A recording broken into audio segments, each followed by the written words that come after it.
Final Word Cricket Podcast. Adam Collins with you, and down the line with me in Manchester is a man who's played 14 test matches for Australia between 2018 and 2022, involved in some of the most consequential matches of the modern era, you could say. 179 times he's played first-class cricket as well for over 12,000 runs at an average of 40 with 30 centuries. Of course, it's left-handed opener Marcus Harris, presently of Lancashire. Welcome to the podcast.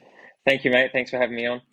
There's a bit of a theme, I realise, when doing that intro. We've had quite a few openers come on of late who've had a bit of a taste of Test cricket, who would love an awful lot more. Your teammate Keaton Jennings was with us a couple of weeks ago. Sam Robson, another who played for England a number of times about 10 years ago. I suppose you must fit into that category quite neatly in that you've had the chance, and we'll talk more about this as we go, but you would relish another opportunity to play Test cricket. Yeah, definitely. I'm not sure if it's a good club to be in or not, but I think if you said to me at the start of my career that I would have played 14 tests, I probably would have bitten your arm off. So, yeah, you're always hopeful of another opportunity. You're never sure what will happen, but yeah, like you said, having played with Keats for the last couple of weeks, I've been super impressed with him. And also Robbo, every time I see him to play against, I must be his good luck charm because he gets runs. But so yeah, they're two pretty good players. So Lancs at the moment, ton on debut at Lords a couple of weeks ago on opening day, which is never a bad thing. Runs against your old club, Leicestershire, before you had a week off last week. What is it about playing in the county championship that agrees with you so much? I had a few people have asked me this actually. My mum seems to think I go a lot better over here for some reason. She thinks I'm more relaxed or something. But I would probably put it down to that I feel this is my 5th season now in England, and I probably feel like the conditions are probably more in your favour most games in county cricket than what they probably have been in the last couple of summers at home. It sort of feels like the ball's starting to dominate the bat a lot, and that's probably a little bit to do with conditions, and then also with the changing of the Kookaburra ball. I think it's altered the wickets a little bit. And I feel like in England, yes, you do get the Duke ball always moves around, probably a lot more than the Kookaburra, but I feel like the rollers play a lot more, have a lot more impact on the pitches than probably what they do in Australia. So like, you always feel at some stage in a game, you're probably going to have a good chance where it's going to be nice to bat. It's really interesting that the perception of England is the complete opposite, right? Like if you said to you maybe, I don't know, 6 or 7 years ago that you'd be saying, well, actually, it's easier to bat against the Duke's ball compared to the Kookaburra in Australia and that's more a story about how conditions in Shield cricket have changed dramatically in the last 4 or 5 years, haven't they? Yeah, they have. And I think probably the main thing, having grown up in Perth and then always playing on probably a bit quicker and bouncier wickets, when you come to England, the wickets are a bit slower. Probably doesn't bounce as much, so probably just you have a little bit more time to adjust, which is also can be hard to get used to when you first come to England. I think you find a lot of Australian guys chop onto the wickets or get caught because the wicket sort of ball holds in the wicket a bit more. So I've probably just found a way to adjust to English conditions. And then like if you get in, the outfields are so quick and the boundaries are so small, it's quite easy to score quite quickly. So probably been the main things. So it's a big part of your story now, isn't it? Like the kind of back and forth, the following the sun, season in, season out. Like, how do you find that? Like, not really having that downtime that you would have if you were just playing in Australia. Yeah, it's actually really good. I remember, I reckon it must have been around 2017 or 2018, trying to get a gig in county cricket and saying to my manager, I was like, is there anything that has come up? And he's like, mate, trying to get a gig in county cricket's harder than trying to get a gig anywhere else. So I've been really fortunate once I've got that first opportunity at Leicester to be able to keep coming back. And you do have periods of time throughout the year where you do feel a bit fatigued, but then also like you have a week off or you sit down at home for a couple of weeks and you're itching to get back out there. So I really enjoy my time over here.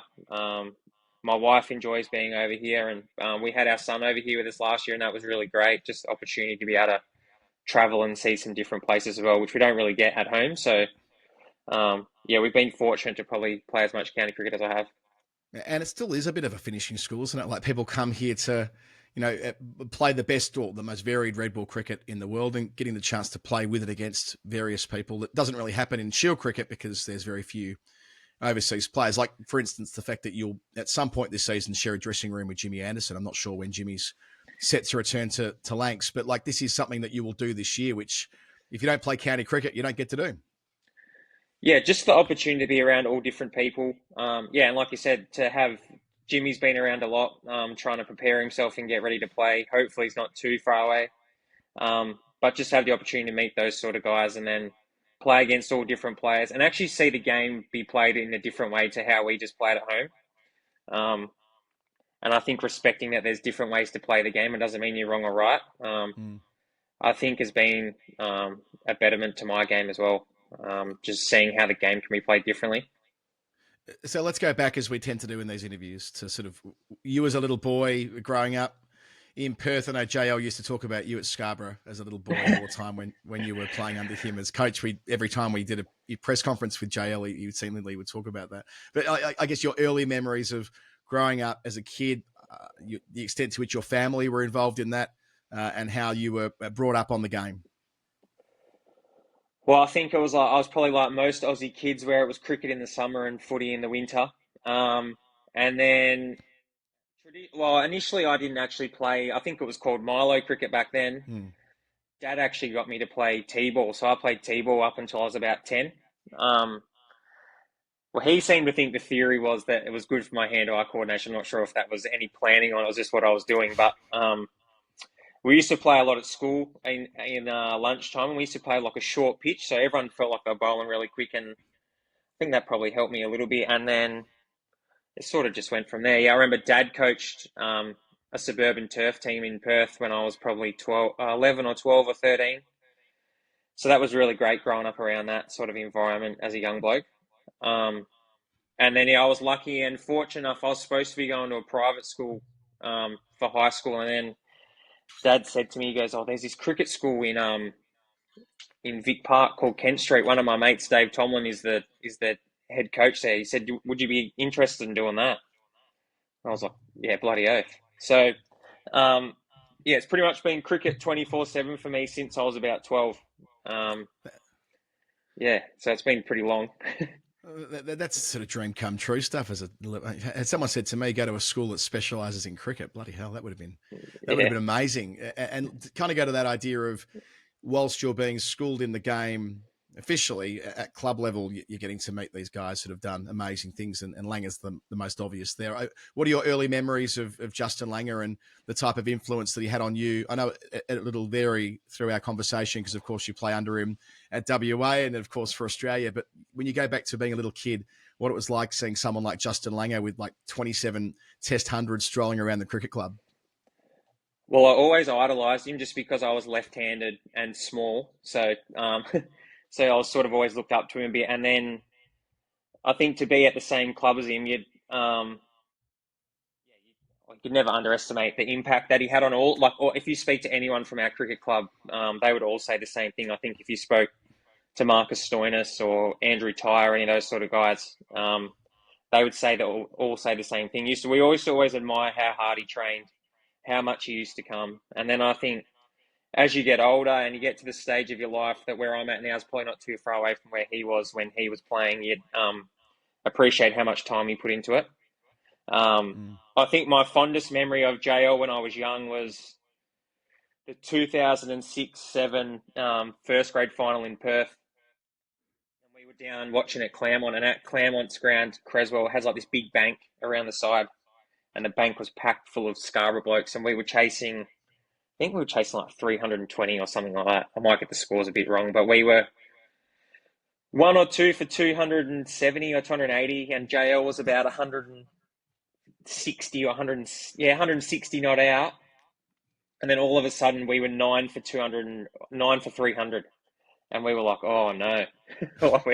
we were gone. And then all of a sudden, they took the second new ball and JL hit the opening bowler back over his head to win the game. So that's my first memory of watching him play live for Scarborough Career Club.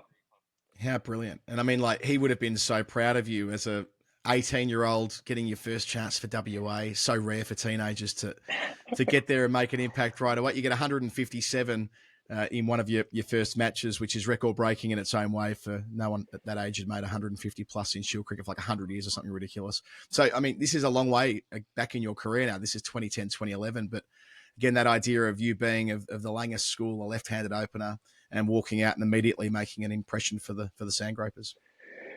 Yeah, it was quite a probably had a different junior career to probably what a lot of young guys do that would have. I was lucky enough to debut when I was 18, but I didn't play any under 17s for WA. Missed out on all those squads. But then I remember at the end of my second year, because in Perth you sort of play for your district club, you play junior stuff as well. And I remember my second year of 17s had sort of had a breakout summer, and I made like 8 or 9 hundreds after Christmas. Mm. So everything started to happen really quickly for me. Like I reckon I played 4 or 5 games of first grade and then got into the second 11 side and went all right.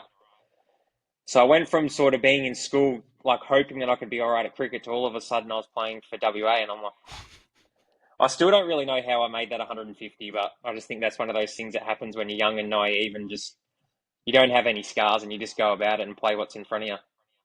Yeah, right. Maybe there is something to that. You know, you see young blokes, might be analogous to, like, I know it's a different kind of play, but the way Sam Constas was when he walked out on Boxing Day, and in the absence of knowing any different, it just liberates you to Yeah, well, be that's the what. best version of you are as a young kid, you know? Yeah, you admire that, to have the. I think as like, if we look at it as older people, like say you're 30 or 40, whatever, you go, how has he got the balls to do that? But he Mm, doesn't know any different. So that's what mm. you have to admire about sometimes when kids are that age, that they don't have the scars that people. And I remember Ian Chappell used to always talk about it on the cricket, like people with scars. And I'm like, what's he crapping on about? And then you get to that age in your career, and you're like, oh, I understand what he's saying now. Actually, he has a point.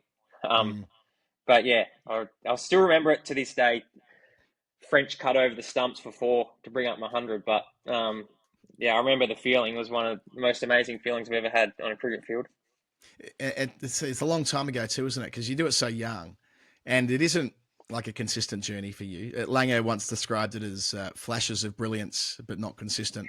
And later would talk about how you'd evolved and become consistent. And the Shield final of 14-15 is a reasonably big part of your story as well. Losing effort, but getting 81 and 158 against the Vicks. It was basically a test team that you're up against, or a test bowling attack.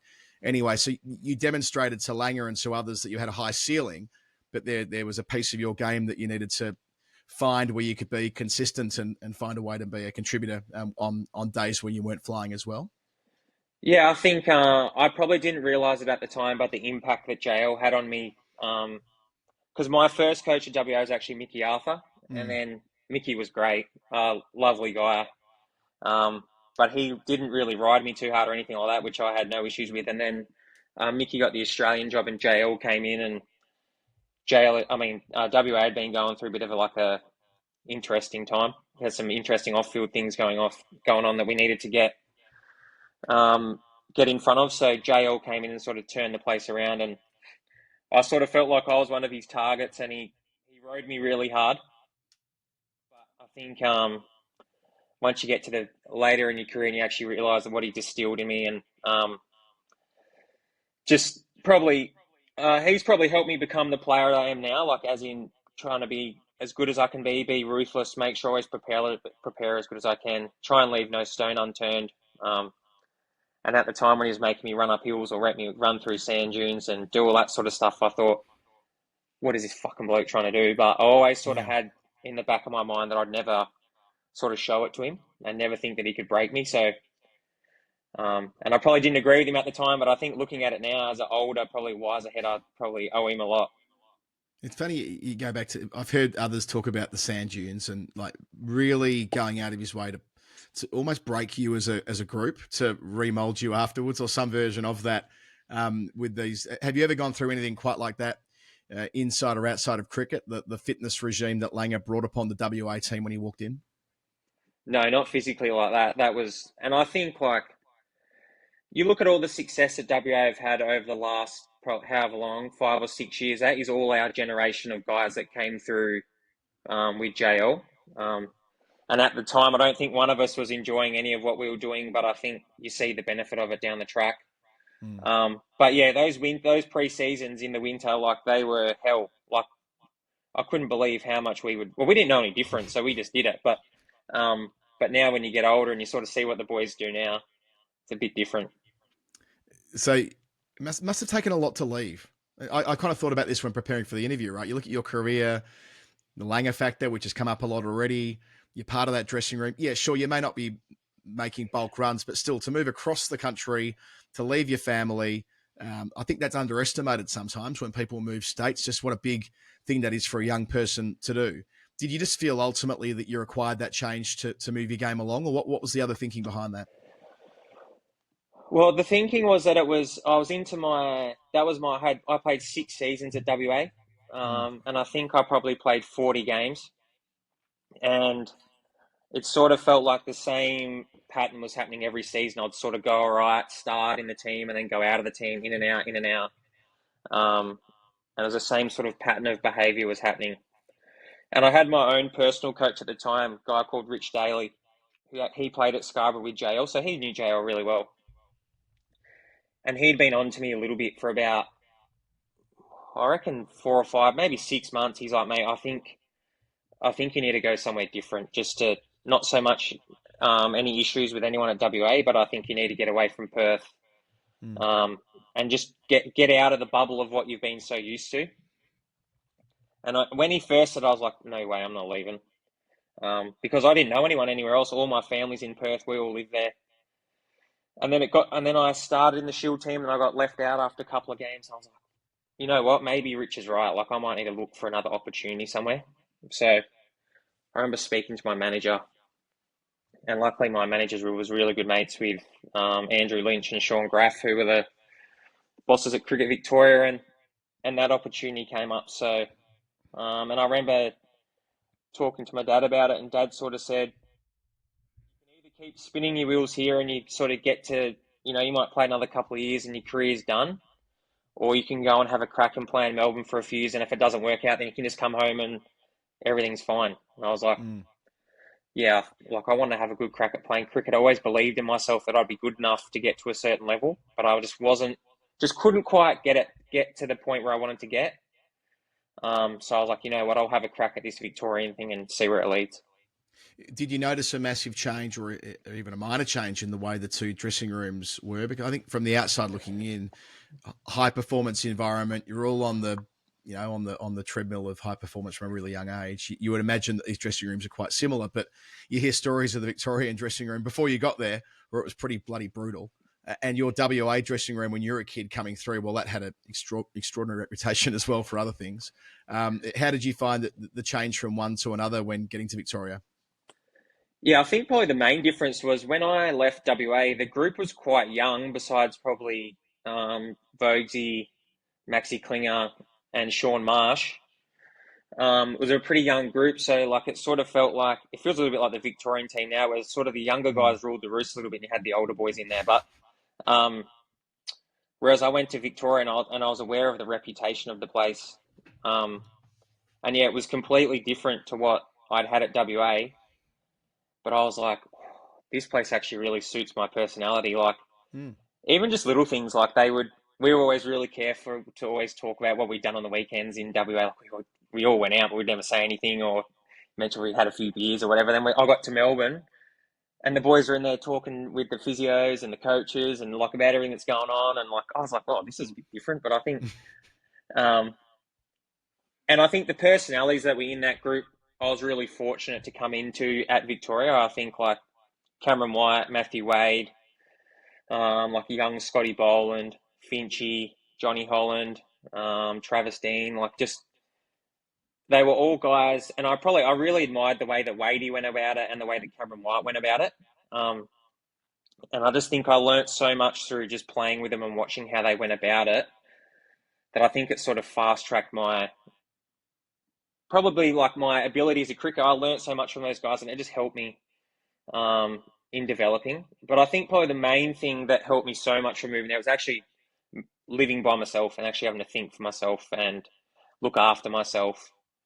I found all of a sudden I could sort of bat in the game, and I wasn't thinking, wonder what JL think I should be doing, or what should I be doing now? All of a sudden I could problem solve a little bit better. Mm. Mm. Um, so yeah, they were the main differences. But yeah, I was just fortunate to come into such a successful time in Victoria as well. Yeah, it sounds like your personal development helped and aided your cricket development, like just what you say there about having to fend for yourself and live on your own, and I don't know, like worry about your car insurance or whatever, like Yeah, little things everything. like that maybe when you're in an environment where everything's well, you're well looked after, got a great support Yeah, network where you don't have to grow up quite as quickly. yeah, and I think I was probably at the right age where you're 23 or 24, so you're ready to move out of home and all those sort of things. But yeah, I just think it all happened at the same time, and it was just yeah, I was really lucky. And then to have Andrew McDonald as my coach and Lockie Stevens there, like, was just all the right things happened at the same time. And then it clicks a couple of years on, so that where you know so often I feel like I say a version of this to guests, like timing is everything, right? And you make an unbeaten 250 at the very start of the summer where Warner is suspended. 18, 19, that's a 250 not out against New South Wales as well, which always seems to count for double. And you are elevated to the test squad to take on India when they rock up under the captaincy of Virat Kohli. There's all that pressure on that dressing room back in the home summer. Give us a sense of your recollections of that first day of Test cricket, or that first week of Test cricket for you in Adelaide. I know you go down in a narrow loss, but I think most people thought that's a pretty bloody good Test match, and you've done well to get that far. You get a couple of starts in the match as well with the bat, but just the idea of all of Australia being kind of fascinated as to how you guys would go absent some of the biggest players in the game. Yeah, I remember it being an interesting time. Speaking about like that innings against New South Wales, I remember being out for dinner with my now wife, and I said, "Oh shit!" I said we might be in with half a chance of getting picked in the Test team now. Um, so I remember Trevor Holmes calling me then. The week of the Test, it was always classic JL. Like, he would never give too much away, and he'd always try to test everyone. So he didn't like. We flew in a week before, and I didn't know I was playing until a couple of days before. So he still sort of had that 3 or 4 days of like, I'm pretty sure I'm going to play, but I don't know. And then I've got all these people asking for tickets and coming over and Mm. planning all this stuff. Um, but I think it was a little bit like what I spoke about before. Like, I was obviously aware of who the Indian team were, but I was a bit naive to the fact of actually how good they were, which probably played into my favour a little bit. I think that was the first time that Jasper Brummer had come to Australia. Mm. Mohammed Shami, Ishant Sharma, like, and then Ashwin, Jadeja, like, proper team. Um, and I remember at the time, I think it was the first year that Channel 7 and Foxtel had taken over the rights for the cricket. So I walked into my first test and I was like, Jesus Christ, there's a lot of people here, like, on the ground that are just doing media. Like, this feels bigger than Ben Hur. Mm. Um, and then, yeah, I think I was lucky that the first day we fielded, so I sort of got a day to get myself into the game a little bit, got a catch or two, and um, then I remember I was lucky enough in my first innings for get a ball on my pads on the first ball. So to get off the mark was all I really wanted to do. Um, but yeah, I remember it being a narrow loss. We went all right. I think we'd been written off pretty much before that series had even started from Oh memory. yeah. But yeah, I thought we had a decent crack at it for considering that Yeah. we'd lost our two best players. Oh yeah. No doubt. I think that the prevailing view was, gee, they've gone all right there. When we're in context, they've Yeah, gone all right there.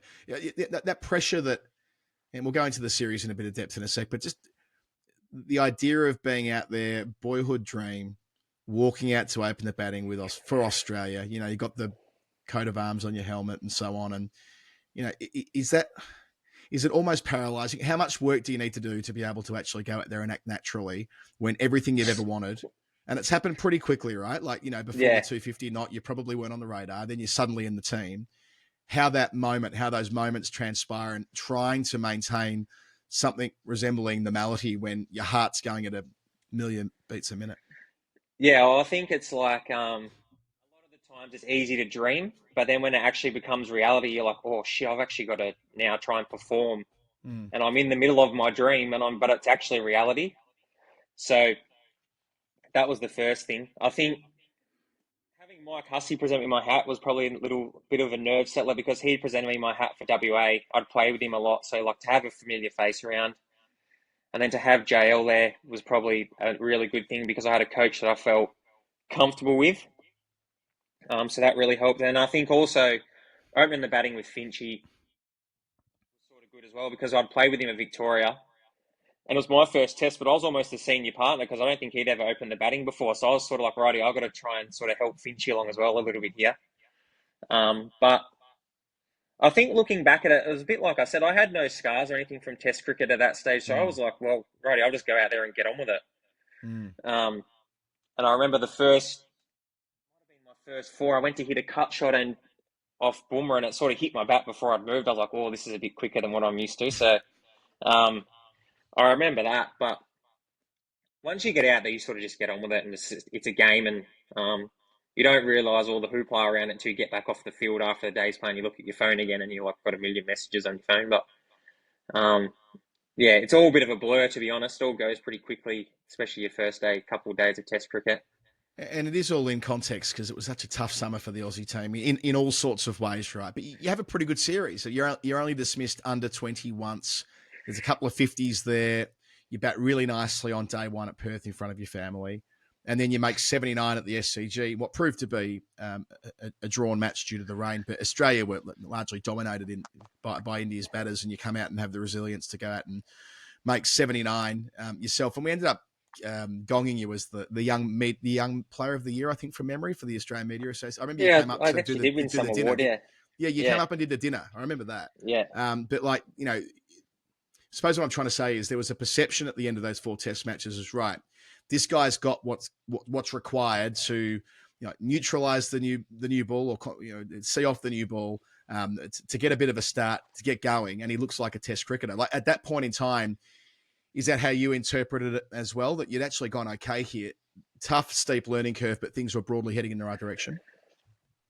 Yeah, I think especially like Sydney, I still kick myself a bit now because I remember chopping on to Jadeja. It's a bit of a nothing ball and a nothing shot, but I think the thing was that probably changed the most for me was probably the scrutiny around everything that was like going on, and dismissals and all that sort of thing. So that took a little while to get used to, but yeah, it's probably the wave's a bit bigger than what you're used to in domestic cricket. Like you can sort of go under the radar a little bit in domestic cricket and get away with most of it, but in Test cricket, everything's pulled apart to the nth degree. So that was the main thing. But I do remember getting to the end of that Indian series and feeling like, yeah, I do feel a part of it. But I also had in the back of my mind that I knew Davey was coming back and Smudge was coming back. So there was going to be a couple of changes still to come.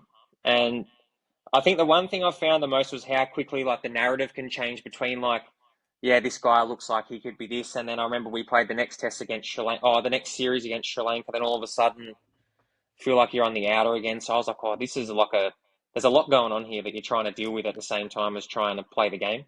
Oh, absolutely. I've got written down here how quickly it turns, right? Like 2 bad Test matches against Sri Lanka and all of the good work was seemingly kind of undone. And you're right, like, Davey was coming back, but the onus kind of shifts onto you at that point, doesn't it? You've got to find a way to make runs. And looking back through it, it's kind of what you did. 2 Shield tons to finish the season.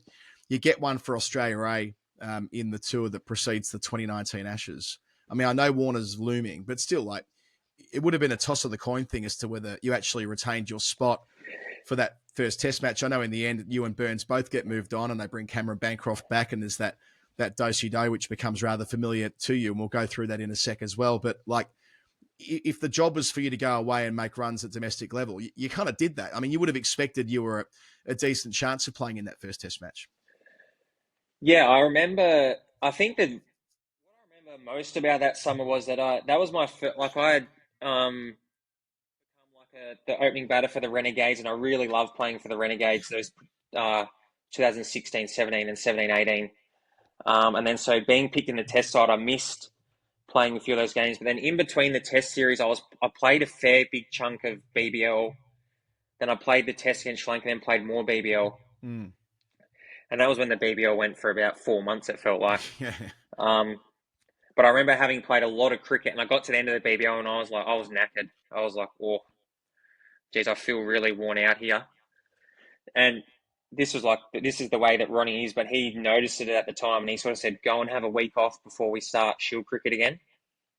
You don't need to pick up a bat, and then come back ready and raring to go. And I remember coming back with the attitude of like, rightio, I've played 6 tests this summer, which I never thought I was going to do. And yeah, I didn't get 100, but I sort of felt like I showed enough and did enough to sort of show that I can do it. But let's like really finish this season off well and prove to everyone that I'm the man that should be picked for this first test in England. So I remember finishing off that Shield season really well. And then having the same attitude going to England after that. We got down to Sussex, and I remember making 100 at Arundel Castle, maybe something like that it was. And then I had a decent game against the Lions.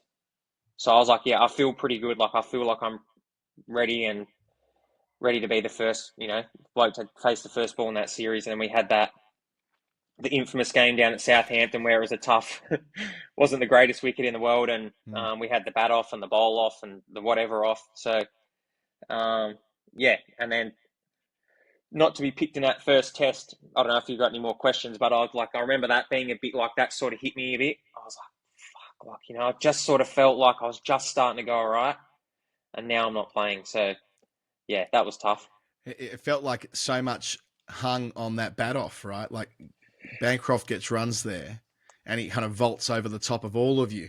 Burns made 100 in the previous test. He was the hard luck story above the surface and you were the hard luck story below the surface. And I know that the Bancroft story was a complicated one anyway because of what had happened and everything else. But he gets picked at the start of the series and, doesn't do exceptionally well, but looks like he's probably finding a way at Lords. Then they punt him. And then what becomes the toughest series for openers statistically since like the 1800s, you walk into the middle of and you and Davey struggle through the rest of it. And so it goes. But I mean, like just how high a degree of difficulty it was in that series opening the batting compared to anything else you'd experienced in the professional game. Well, I remember pretty sure we lost the toss at Headingley that first test I came in, and I was facing Joffre, and it felt like the clouds were in my grill. That's how dark it was, and it was. So that was a bit of a baptism of fire. But I think looking back at that, that really dented my confidence a bit that series because I sort of felt like I'd played the 6 tests before that. Then all of a sudden you're like, oh, shit, I'm not playing now. So then all of a sudden you're looking over your shoulder a bit. And then I'm like, righty, I've got this opportunity to play the rest of this series out. And I was like, all of a sudden, Broady's coming around the wicket and with the new ball, and you're like, I don't have an answer to what he's doing.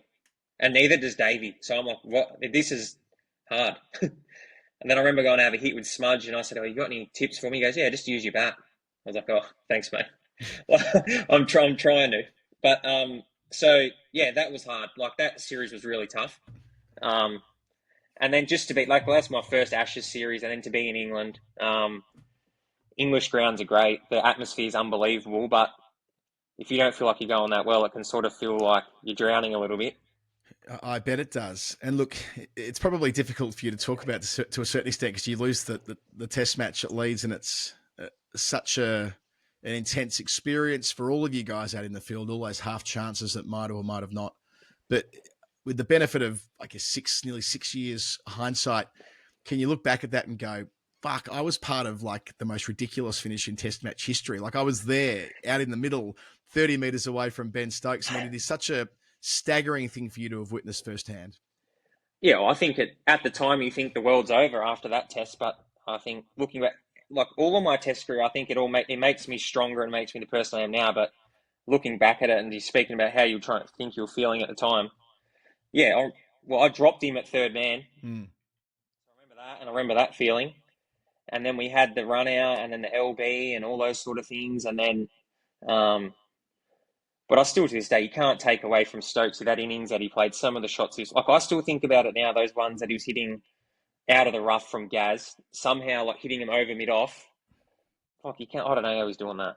But yeah, it's all part of the story and the journey. But yeah, you look back at it, and I think it's one of those things I probably look back fonder once I'm finished. And now that I have kids to be able to tell them, dad was there and he cocked up a catch, but he was part of it and and did all that sort of thing. I think it's special to have been a part of. Like, it's quite easy to sit back and have an opinion on what people have done, but to actually been a part of it, whether good or bad, it's all part of the journey.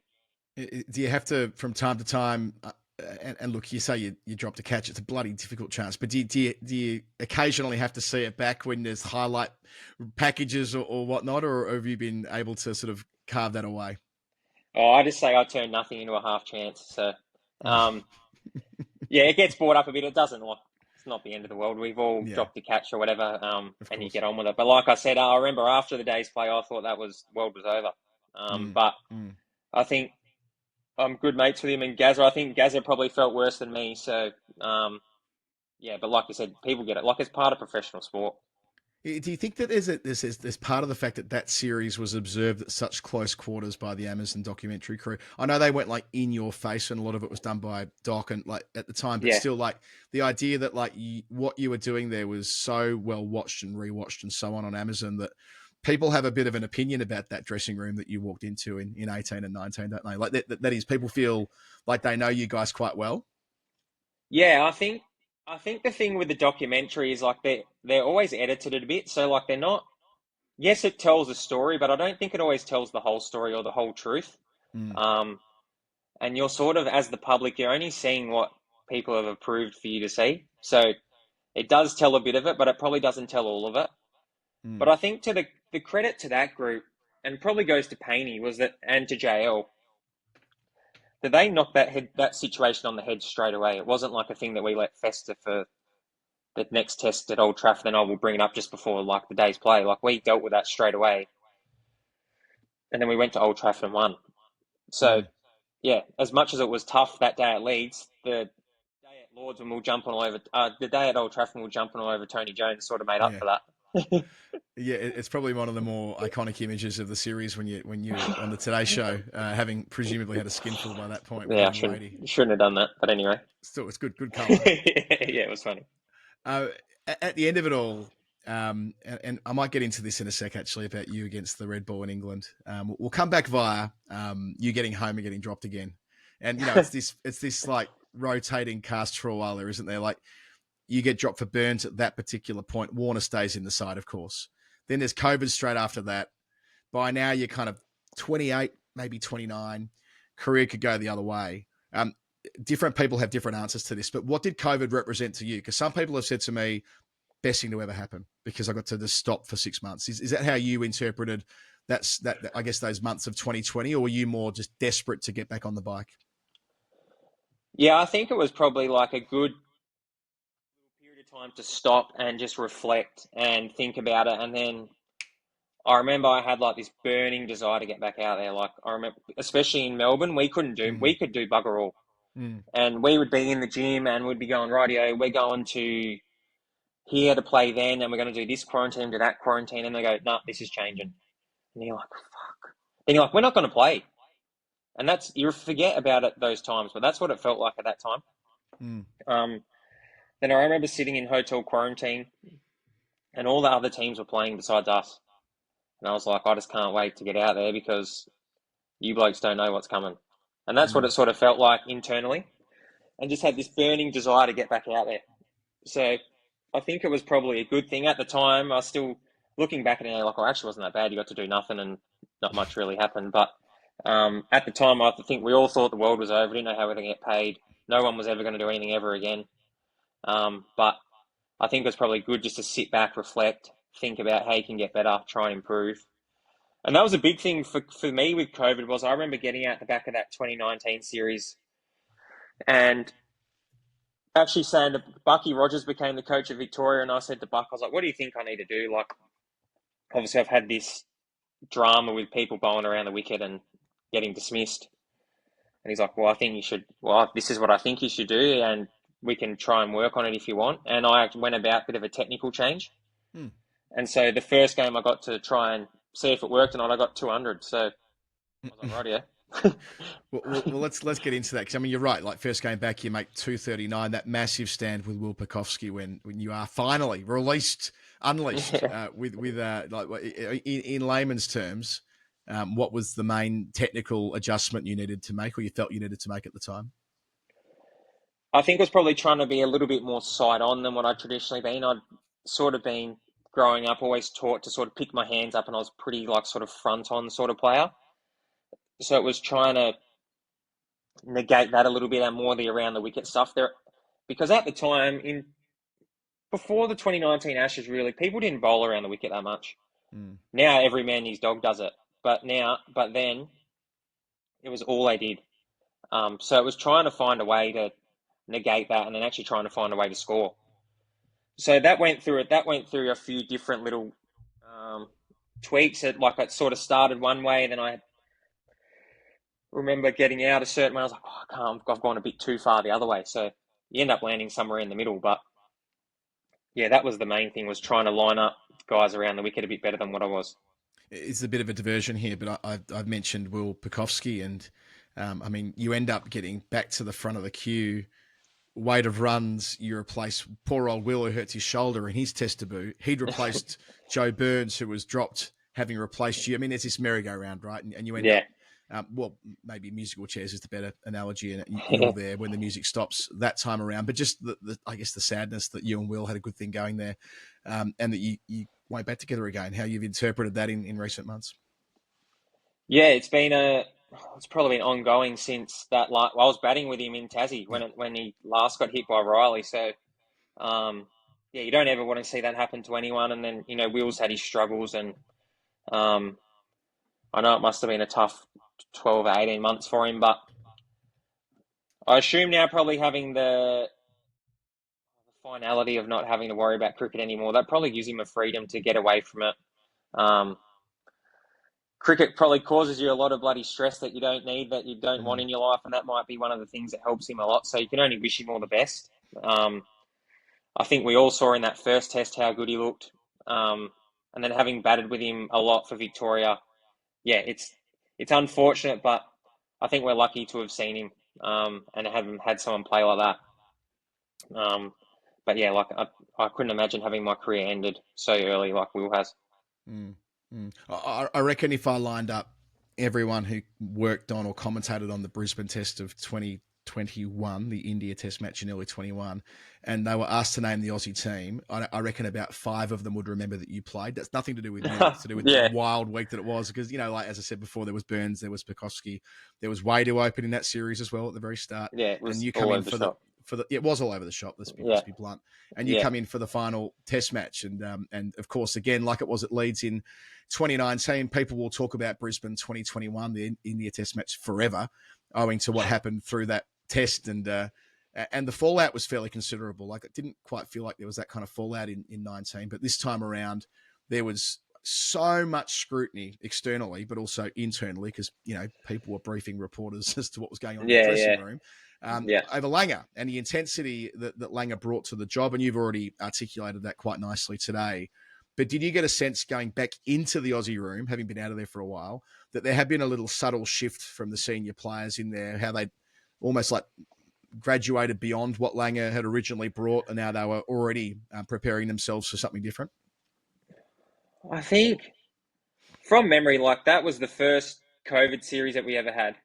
And so I think the COVID brought a certain sort of level of stress to the scenario that we'd never had before. Like, we were locked in the hotel together all the time.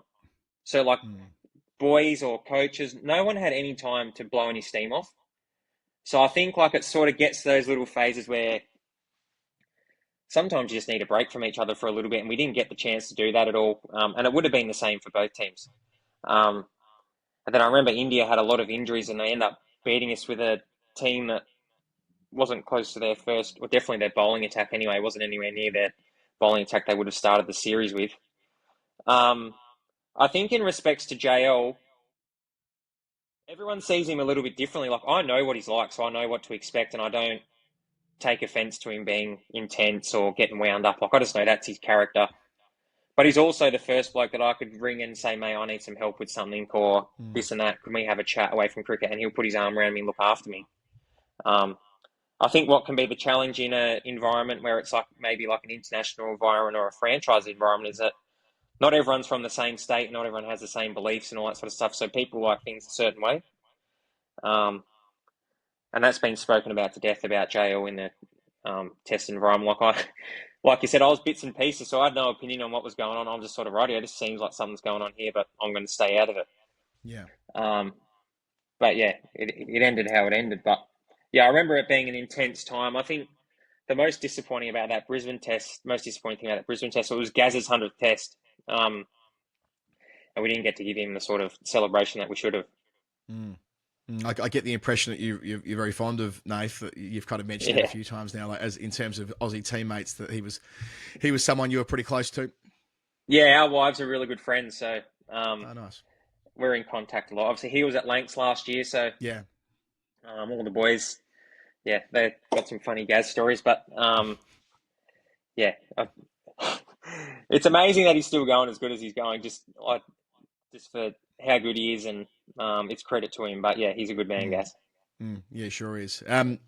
So 21, when all that Langer stuff's going down, you do the other thing. So this is what I wanted to bring in, the idea of you, this perception of you having a challenge against the Duke's moving ball 19 Ashes, having not played in England before. I think crucially that there's a sense that he hadn't done the county thing, right? So how is he meant to succeed against Broad round the wicket when he hasn't actually been prepared for this before? There was a lot of media suggestions that you should go away and sort of finish your game in England. And this is where we land now, right? Your first year of county championship cricket is 21 with Leicestershire. And I mean, you've already said it was on your radar, but you couldn't kind of get a contract until that point. But gee, you make it count, right? You get 100 against Surrey early in the season, which again is virtually a test attack.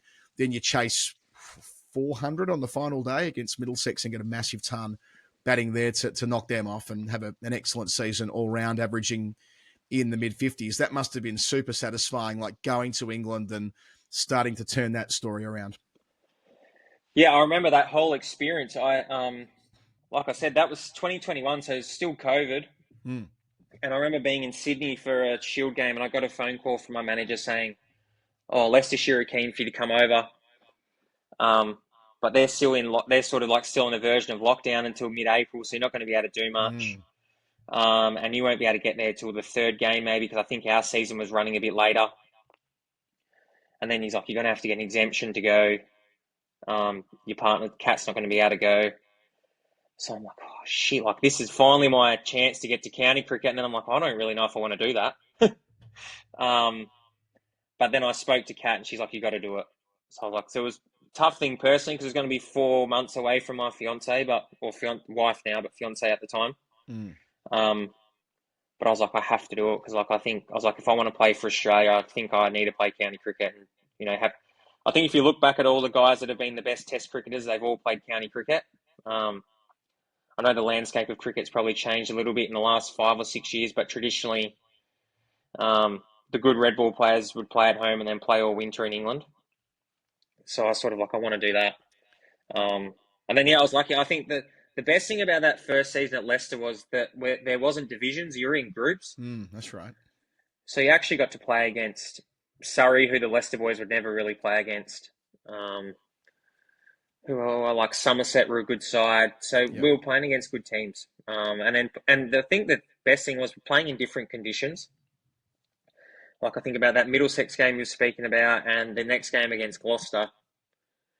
Rocked up to the ground and they'd put like these 2 huge sand pits like on a length. And I was like, what the? I've never seen anything like this before because we had 2 all right spinners and we'd get the ball to spin. I was like, right, this is going to be a different challenge. So I just really enjoyed that aspect of it and being able just to go about the county grind and, only having a few days off between games and trying to problem solve on the go. It was really good for my career, that. Given this is around the same time that, Bucky's taking over, I'm sure that given his own story in the game is so linked to playing season on, season off with county cricket being a huge part of his journey that he would have said to you, now you've got your foothold in there at Leicester, so play every game you can. Yeah, he always encouraged me to come over. I think one of the things I asked him when I got back from that first thing, I said, "Oh, Buck, what'd you do with I said, you got like English bank account or anything? What'd you do with all your stuff from county cricket?" He's like, "Don't know, mate, spend it all." So I was like, and we know what Buck's like, what he would have been up to. So that was pretty funny. But yeah, he was I think being able to come here in the winter, you don't take it for granted, especially like I was talking about it took me so long to get my foot in the door. You want to try and make the most of it while you can. Mm, mm. So, I mean, when you get back from that, the way it plays out, you're actually an incumbent in the test team, and your next match is in Brisbane, as well. A quirk of COVID that Australia didn't play an away series that year. So you're back at the Gabba. You'd made runs for the Vicks. It's forgotten here that there's no room for Usman Khawaja. You were ahead of Usman in the pecking order at that particular time. You were who they wanted. Clearly, at the start of that series, I remember George Bailey at the time was quite strident, wasn't he? We want an opener. We want Marcus Harris, an opening batter for the opening role. But you're not immune from what happens after a couple of quiet test matches, and suddenly all eyes are back on you again. And we'll get to Melbourne 21 in a sec, but just the idea of like having gotten back, having been backed in heavily, and then realizing pretty quickly, fuck, it's deliver or get punted again.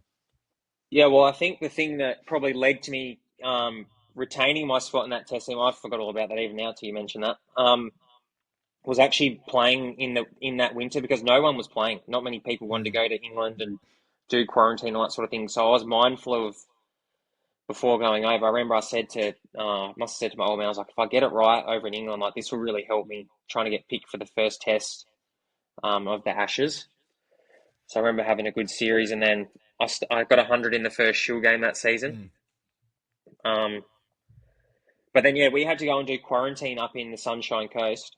So I probably didn't play for like 3 or 4 weeks, and we were training maybe 3 weeks, and we were training and stuff, but like nothing's quite like the game. So I remember getting that first test, and I think I might have got out to Chris Wokes in the first innings, and then got like 10 not out in the second dig. So I sort of got away with got away with not getting any runs in the first dig, but I'd got 10 not out or whatever, it didn't matter. And then missed out twice in Adelaide, and the blowtorch was on. Like it felt like it was really on. Like I'd never felt pressure like that before. And I think the thing I remember the most about that was like I remember being really upset in Adelaide, and JL just came out and backed me in, and that sort of like took all the pressure off as much as you can. Obviously, there's always a level of pressure, but it took a lot of pressure off me going into Melbourne.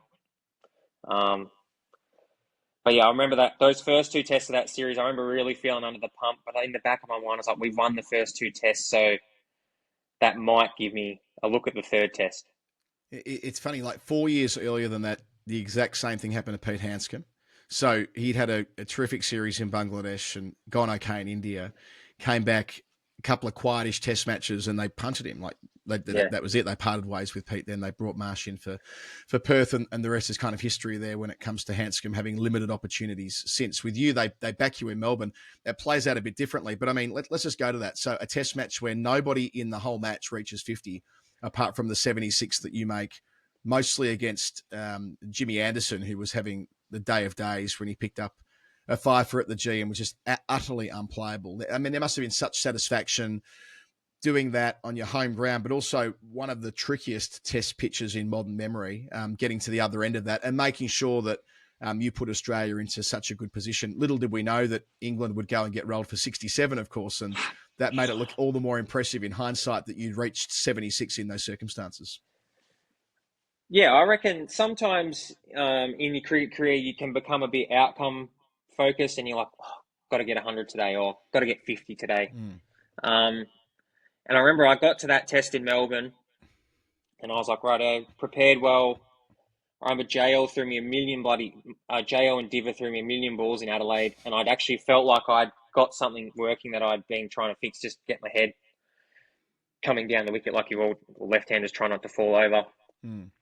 So I was like, and I remember saying to Bales, I'd faced 60 balls in the second innings in Adelaide, and I said to him, I was like, mate, I always know if I face 50 or 60 balls, I'm never too far away from where I need to be. He's like, radio. I'm trying to sell myself a little bit, but and then JL backed me in, and all the boys backed me in. So I sort of took the pressure off myself a little bit in that fact, and then I think what held me in good stead was that I'd played the previous few Shield seasons on the G where the wicket had changed a fair bit, so it wasn't a foreign pitch to me to what it's normally compared to. So you got to make some ugly runs. But I was like, I'm not throwing my wicket away today. I'm just going to bat my ass off and see what I can do. Um, and I remember being interviewed after the day's plan, and one of the reporters said, "Oh, you're disappointed you didn't get 100." And I said, "I'm actually really proud of myself for how long I batted, and yeah, you want to make 100 every time you bat, but it's actually the way I went about it, and getting a score on the board, I was really happy with. And yeah, I still remember that the spell from Jimmy was the best bowling I've ever faced. Like Mm. around the wicket, over the wicket, didn't miss the spot, and I was like, give me something, but he wouldn't. Yeah, yeah, and look, the way in which, as you say, that all of that pressure on you going into that test, and I remember it well. Like on our radio commentary, like it was there's always someone right in any top sixes under the pump, right? There's always Yeah, one player. That's just the way it is with Australian cricket, right? yeah, And then, but then you go to Sydney, Travis gets COVID, Uzi comes in, strums twin tons, like yeah, the set of circumstances that get you left out of that team. You do okay in Sydney. You bat for ages in the first dig for 38, but did the right thing. You did what the team required of you. Got 27 in the second. Fundamentally, there's nothing wrong with your game at this point as far as like you're doing what's asked of you as an opener, right? You're occupying the crease, classical opener's job. But because of what Usman had done, he makes himself undroppable. Travis Head, who'd been player of the match in Brisbane, comes straight back in for Hobart.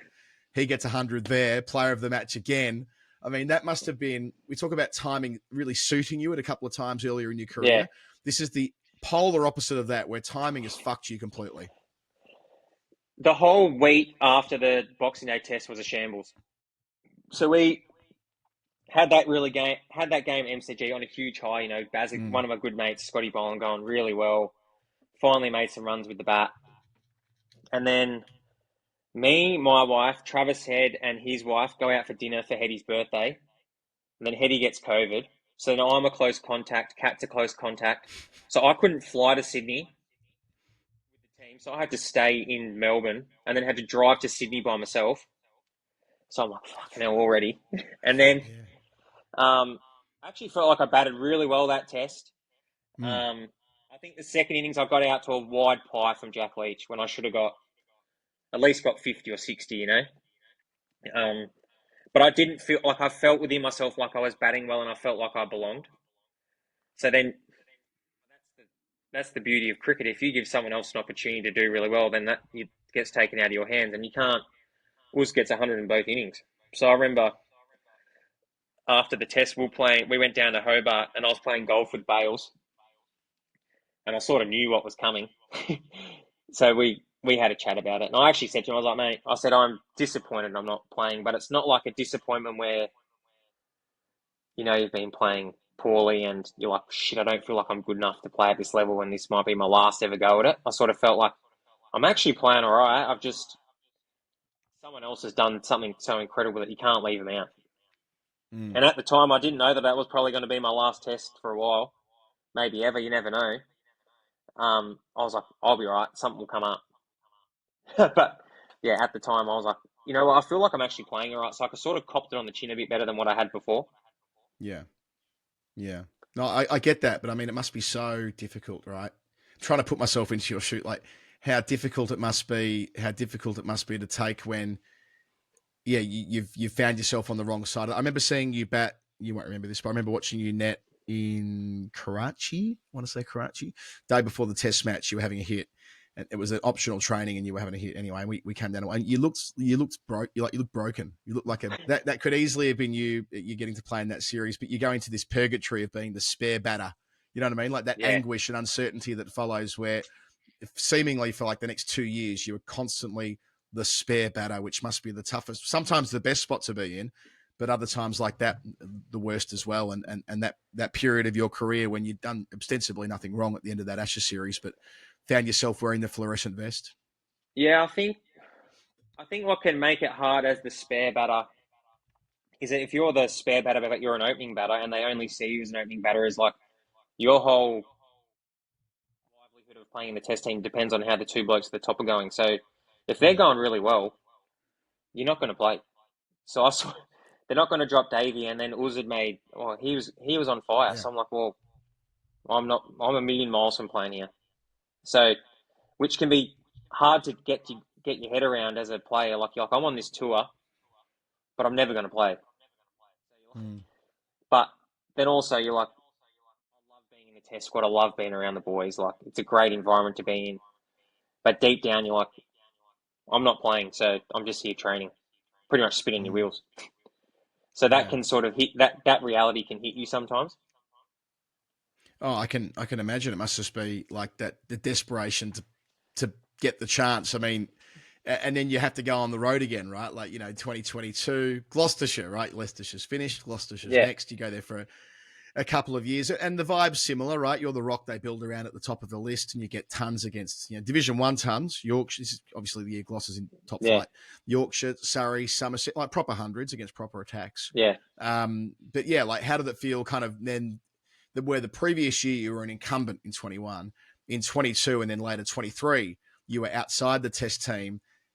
To an extent, I guess it diversified the risk, right? What your mum said at the start of our chat about when you've gone away, you've been maybe a bit freer in your game when you've been able to do it away from the spotlight that can sometimes be the shield when you're in and around the test squad. Yeah, I think I've always been really mindful of if I can play 12 months of the year and perform 12 months of the year, that'll probably hold me in good stead. I think I used to hate if I'd play the home season and you went all right, but then you sit down for 6 months and you actually haven't done anything. So like if I can go away and have a good season through the winter in England, that should hopefully always help towards trying to get picked back wherever you're trying to go. So Mm. that's always been that was always my motivation, especially when I went down to Gloucester. I was like, I'm still like really trying to get picked back in this test side, and I think that helped me get picked back in the test squad at the start of that summer against. I think that was maybe the West Indies and South Yep. Africa. Yep. Um, so like that's always been the thing. I think you're probably naive to think that you're only going to ever get picked on like 3 or 4 Shield games and how they go. Like I think if you can show that you can go well all year round, it probably helps a little bit. Um, Yeah. so that's some of the motivation. In 23 when you're there, I mean, you average 57, right? Shorter stint, but you're still doing the bit. Yeah, Probably what people remember you most for, though, is the best line of the documentary of that year when you're in your dad's dressing room and, they invented the fucking game or whatever it was you write the rules. we all, yeah, you're right. We all as one went, well, that's stolen the scene. That's stolen, very emotional scene. You've stolen the scene. But no, you are the spare batter through England, and you've already talked to how frustrating that is. I'm kind of interested in, as we move it forward to last year, you go back to Leicestershire, so another move of club. Any sense that you weren't capable against the Red Bulls in England's probably gone out the window entirely by that point. You've confounded expectations, and that must be such a satisfying thing. But I guess what I'm interested in here is the similarities to Bucky, right? Like you make a double for Leicestershire, which Bucky famously did many, many moons ago in 2005 against the touring Australians. I'm sure others have told you that. But coming and Yeah, being Bucky's this, told me. I bet he has. I was there that day. I watched Bucky's 100 there in '05. But the idea of going to another club and churning out runs and starting to develop a reputation that you're a bit of a machine. That you go one summer to the next. Doesn't really matter where you go. You're versatile. You play in different conditions, and you, dare I say it, kind of doing what Bucky did. Bucky did almost exactly what you did, albeit he had one test at the start, then had to go away and find a circuitous route back to the team at 35. But there are some quite pronounced similarities between your two careers, indeed extending to being WA boys who moved to Victoria Yeah, for a second stage as well. Like, do you sort of see that as inspiration with him, that you're 35 this July, or 33 this July. Bucky was 35 when he got back to Test cricket, that with an Usman Khawaja sized hole at the top of the list, and by that I mean he'll retire at some stage soon, a fellow left-hander, that that you are doing whatever you can do to actually give yourself the best chance to have a prolonged Test career next time around. yeah. I don't think you ever give up the dream of trying to play for your country, and I think I take a lot of inspiration from seeing guys like what Buck did. Like Buck didn't get his crack till he was 35. And even like Uz coming back, and I'm not sure how old Uz was when he made those hundreds in Oh, Sydney, but about the same. so I think the old saying is it's not over till the fat lady sings, and I think she's warmed her lungs up a few times, but she hasn't quite sung yet. So um, until I get to that point where I've retired, I'm not going to ever give up. on trying to play for my country. Is it at the forefront of my mind when I walk out to bat these days? No.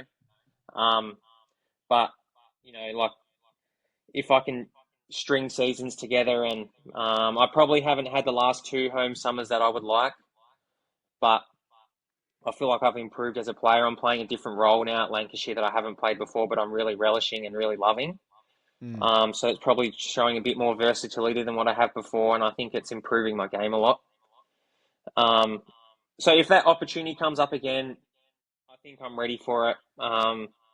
I've worked really hard on myself away from my game. I think that was probably the thing that I probably felt that I needed to work on the most. I'd never worked on before, was when I got into that test environment, I felt a little bit overwhelmed.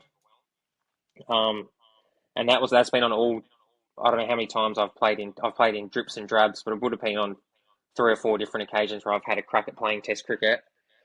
So I've been really mindful to try and prepare myself as best I can and give myself the best chance to succeed. So yeah, it's never over, but like I'd say, like I haven't spoken to anyone from that picks a team for 6 or 7 months. So Yeah.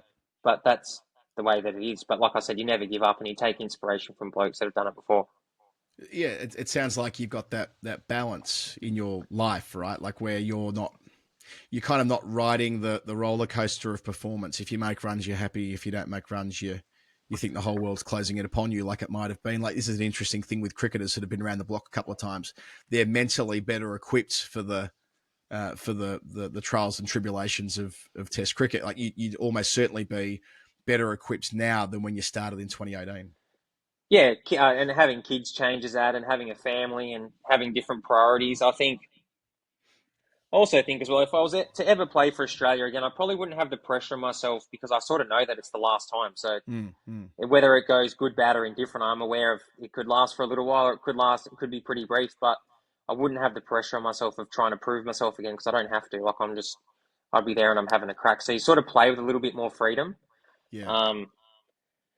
So yeah, but like I said, your priorities change once you have a family and you've got kids to look after and other things to worry about. Yeah, you want to do well at cricket, but it's not the be all and end all. No, totally understand that. A lot of people, I feel the same way myself. Things evolve with kids in the picture.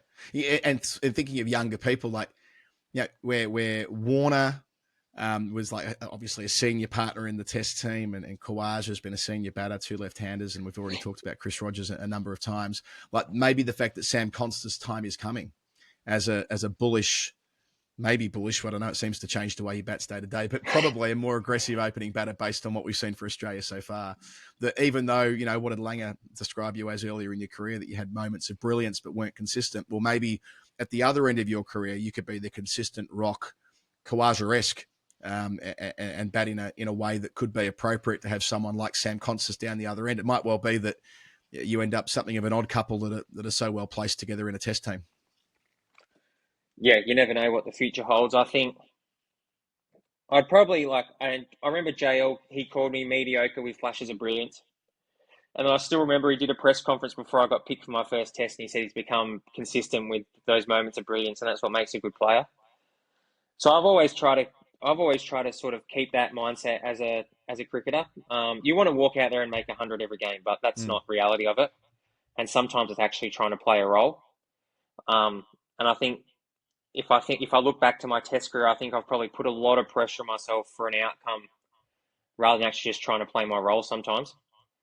And that's probably the way that I felt at those last 2 tests I played. I was like, right, I'm actually playing my role in this team, and I'm actually feel like I'm playing a valuable role. So yeah, like I said, you don't know what the future holds. I might never pull on my baggy green again, but you never know. I might pull it on another 20 times. You never know. Yeah. And for now, you get to enjoy, the best of an English summer, right? What are we? We're talking on the 30th of April.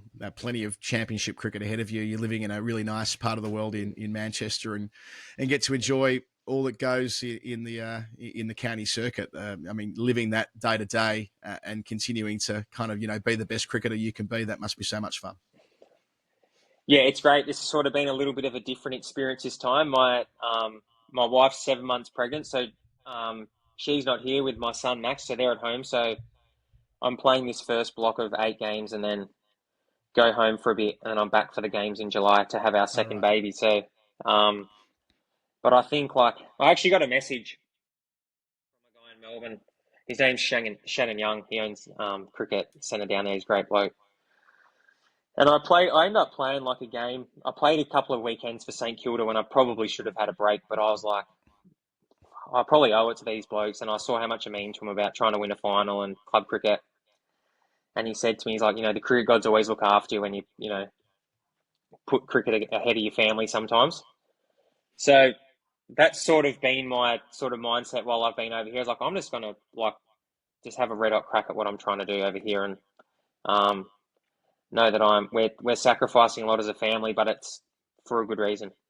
Well, I think anyone who's listened to this interview would agree that the cricket gods owe you one. Marcus Harris, you've been an outstanding guest. Thank you so much for being so open in your answers. It's been a lot of fun talking, and looking forward to seeing that all that comes next in your career. No worries, mate. Thank you.